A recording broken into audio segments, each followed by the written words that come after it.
శ్రీరామచంద్రాయ నమః. శ్రీ సీతారామాభ్యాం నమః. శ్రీమద్ వాల్మీకి రామాయణము యుద్ధకాండము 95వ సర్గము. శ్రీరాముని చేతిలో తమ ఆత్మీయులు అందరూ హతులైపోగా రాక్షస స్త్రీలు ఆక్రందించుట.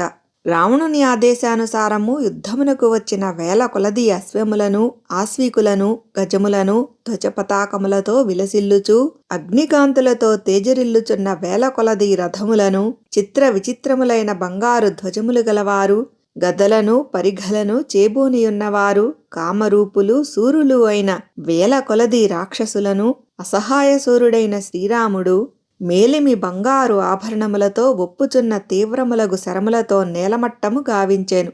ఈ దృశ్యములను గాంచిన హతశేషులైన నిశాచరులును, ఈ వార్తలను విన్న రాక్షస స్త్రీలును ఒకచోట కూడి చకితులై చింతాక్రాంతులై దైన్యముతో విలపించిరి. తమ తమ భర్తలు, పుత్రులు, బంధువులు రణభూమికి బలి అయిపోగా రాక్షస స్త్రీలు మిగుల దుఃఖార్తలై పరస్పరము కౌగలించుకొనుచు పెడబొబ్బలు పెట్టుచు విలపించుచు తమలో తాము ఇట్లు అనుకొనసాగిరి.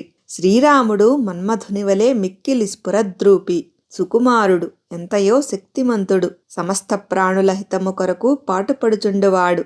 ఇక శూర్పణఖ ఏమో కడు వృద్ధురాలు, లావైన పొట్టగలది, జోడుకు ఏమాత్రము తగనిది. ఈ వికట అనగా వికృత స్వరూప అంతటి సుందరుని ఎట్లు చేరినది? ఈ శూర్పణఖ లోకము యావగించుకొనున్నట్టి హీనరూప, కాముకురాలు, మచ్చునకైనను మంచి గుణములు లేనట్టిది.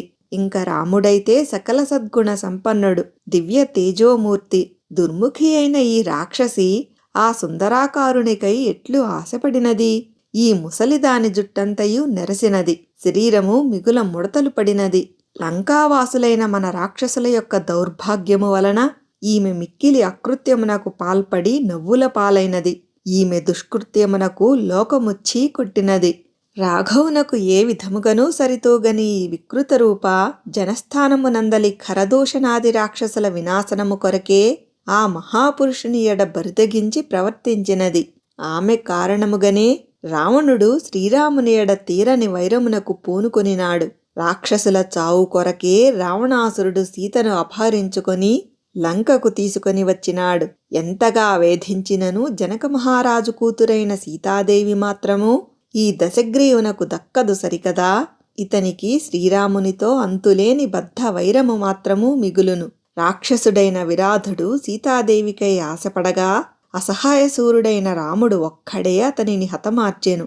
పాపకృత్యములకు పాల్పడు 14,000 మంది రాక్షసులను శ్రీరాముడు అగ్ని శిఖలవలే తీవ్రములైన తన బాణములచే జనస్థానమున మట్టుపెట్టెను. సూర్యకిరణముల వలె మిరిమిట్లు గొలిపెడి శరములచే ఖరదూషణ త్రిశురులను కూడా సమరరంగమున సంహరించెను. యోజనము పొడవైన బాహువులు గలవాడు, రక్తమును త్రాగువాడు అయిన కబంధుడు క్రోధావేశముతో గర్జింపగా అతనిని గూడ రఘువీరుడు పరిమార్చెను. ఇంద్రుని అనుగ్రహమున పుట్టినవాడు, మేరు పర్వతము వలె బలిష్ఠుడు అయిన వాలి సైతము శ్రీరాముని చేతిలో మృత్యువు పాలాయెను. సుగ్రీవుడు తన అన్నయ్యైన వాలి పెట్టెడి బాధలకు తాళలేక భగ్నమనోరథుడై అనగా యువరాజ పదవిని భార్యను కోల్పోయి ఋష్యమూక పర్వతమున తలదాచుకొనెను. దీనుడయ్యున్న ఆ సుగ్రీవుని ఆదుకొని శ్రీరాముడు అతనిని కిష్కింధకు రాజును గావించెను.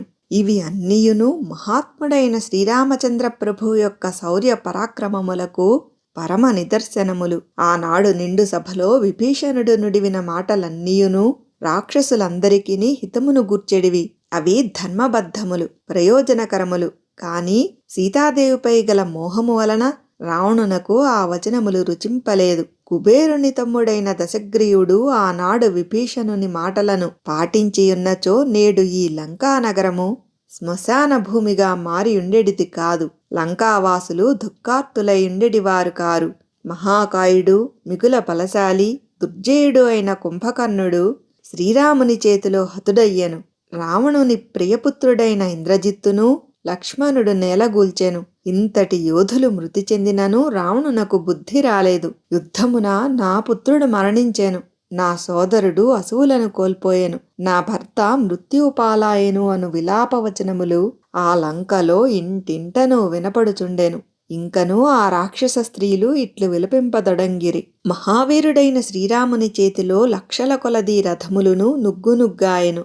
అశ్వములు ఏనుగులు బలి అయిపోయెను. కాల్బలములు మృత్యుముఖమునకు చేరెను. కథన రంగమున మన రాక్షస యోధులను శ్రీరాముడు చంపివేయుచున్నట్లుగా కనబడుచున్నది కాని యథార్థముగా ప్రళయకాల రుద్రుడో, శ్రీ మహావిష్ణువో, శతక్రతువైన దేవేంద్రుడో, లేక సాక్షాత్తుగా యముడో శ్రీరాముని రూపములో హతమార్చుచున్నట్లు అనిపించుచున్నది. రాముని పరాక్రమమునకు మన ప్రముఖ వీరులెల్లరునూ నిహతులైరి. ఇక మనకు మిగిలినది నిరాశయే.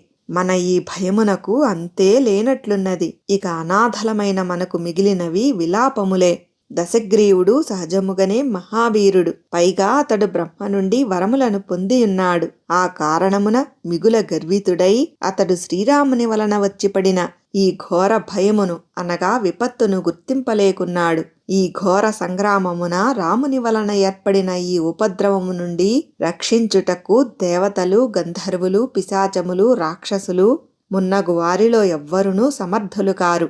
ఇంతవరకును జరిగిన యుద్ధములలో రావణునకు పెక్కు అపశకునములు ఎదురైనవి. అవి అన్నియును రాముని చేతిలో దశకంఠునకు చావు తప్పదని సూచించుచున్నవి. రావణుడు తన ఘోర తపస్సులకు ప్రసన్నుడైన బ్రహ్మదేవుని నుండి దేవదానవ రాక్షసుల వలన తనకు మృత్యుభయము లేకుండునట్లు వరములను పొందెను. కాని మనుష్యుల చేతిలో తనకు ప్రాణభీతి కలుగకుండునట్లు కోరలేదు. అందువలన నిస్సందేహముగా రాక్షసులకును రావణునకును మానవుల వలననే ఘోరమైన ప్రాణాపాయ స్థితి ఉన్నట్లు తోచుచున్నది.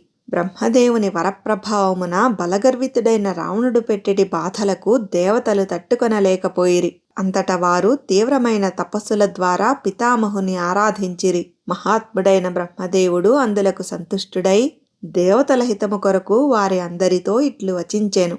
దేవతలారా, నేటి నుండి దానవులు, రాక్షసులు అందరునూ అనుదినము ముల్లోకములలో నిరంతరము భీతిల్లుచూ సంచరింతురు. పిమ్మట ఇంద్రాది దేవతలందరూ కలిసి త్రిపురారియగు వృషధ్వజుని కడకేగి ఆ పరమశివుని అనుగ్రహమును పొందిరి. ప్రసన్నుడైన ఆ మహాదేవుడు దేవతలతో ఇట్లు నుడివెను. మీకు మేలు చేకూర్చుటకై ఒక దివ్య స్త్రీ త్వరలోనే అవతరింపగలదు. ఆమె రాక్షసుల వినాశమునకు కారకురాలు కాగలదు. పూర్వకల్పమున దేవతలచే ప్రేరేపింపబడిన క్షుత్తు అనగా ఆకలి దానవులను భక్షించినట్లు రావణునితో సహా మనలను అందరినీ ఈ సీతాదేవి హతమార్చగలదు.